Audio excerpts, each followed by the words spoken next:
December 10, last year, ginawa ko ang first God Summit ng Iligan City ng Mindanao-wide, maalagad sa amin.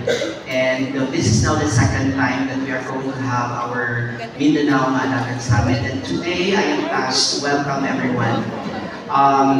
But of course, we are all very happy and looking forward because today, we are coming together not only as different agencies, different partners, stakeholders, different barangays, different LGUs, but we are all individuals, policymakers, leaders that are going to listen to different gender issues. And we are very happy that we are also joined today by our different keynote speakers and different partners, which later they will be properly introduced. Kung pagtahon sa ato ang mga different leaders, firstly, to our guests from different LGUs, from the different LGUs, the mayor of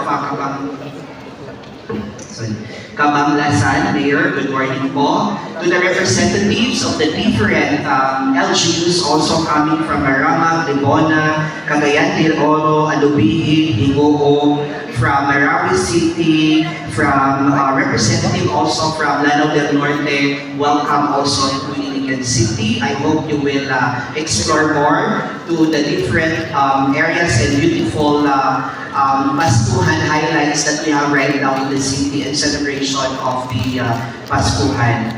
And to the different members of the council, of course, we are very honored that we are here. The very beautiful, inside and out, very supportive and dynamic, the chairperson of the Gender and Development and Women and Children of the SP Sangguniang Pamilson, Honorable Councilor Michelle Smith. May buntag, thank you kayo for joining us today.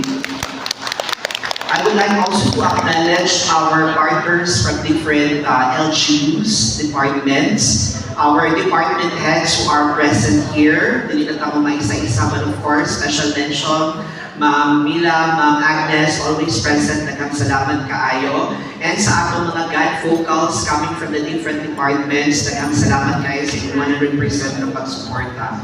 To all the barangay captains and barangay kagawad, and as well as focal persons, housing officers sa tanang mga barangay na nag-attend karon, daghang salamat kaayo sa inyong pag-join. We have also the different NGAs na naakaron, and we are very happy, different NGOs, CSOs, Rotaracts, we have from EcoWeb, we have also from different youth organizations, the Iligan City People's Council, thank you so much for joining us. The Iligan City Council of Women Representatives, daghang salamat kaayo.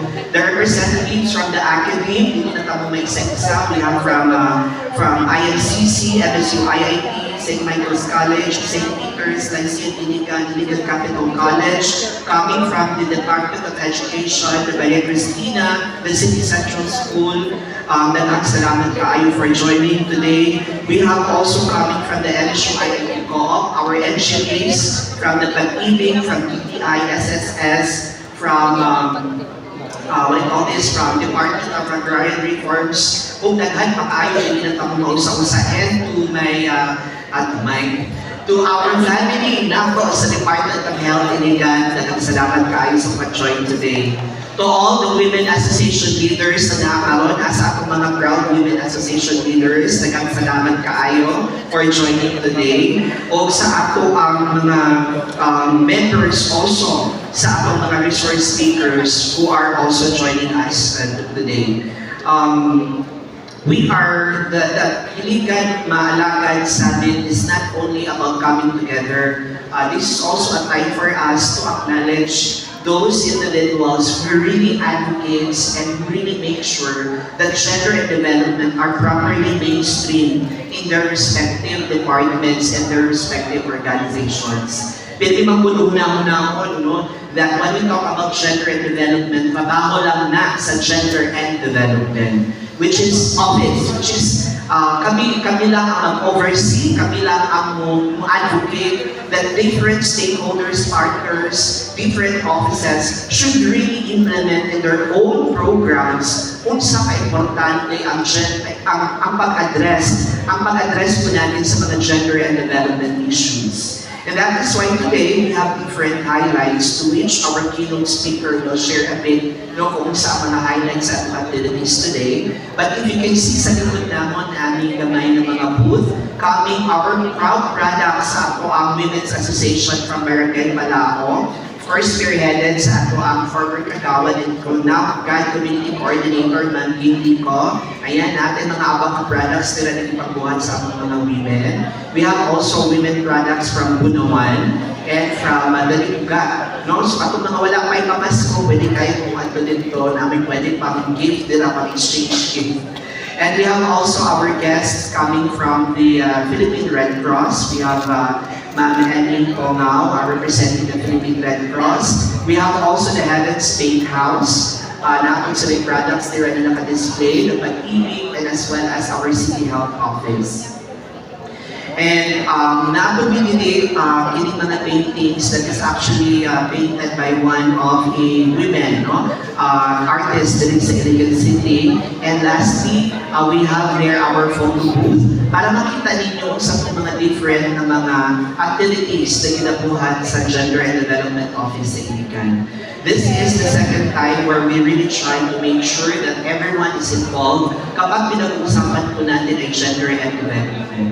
Isa po yan sa parating nasa akong mind, parating po nasa isip ko that the former head of the Gender Development Office of Iligan City, in the person of Ma'am Rene Tata Padilla, who is now with the City Planning Division Office, she always she taught me that about gender development, we are going to have we are seeing a bigger picture on how we can really address concerns and issues in the community.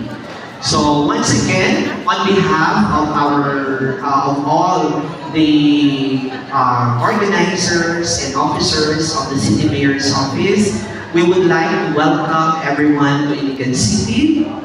We hope that you will enjoy our whole day activity, whole day sessions. We have very interesting topics today na very siya, pwede ninyo makita sa social media. And then another one, a very inspiring story po later. And of course, ang last topic nato are the kanang mga what do you call this, activities and programs that promotes new, innovative ideas to ensure that gender development concerns are properly addressed in the city.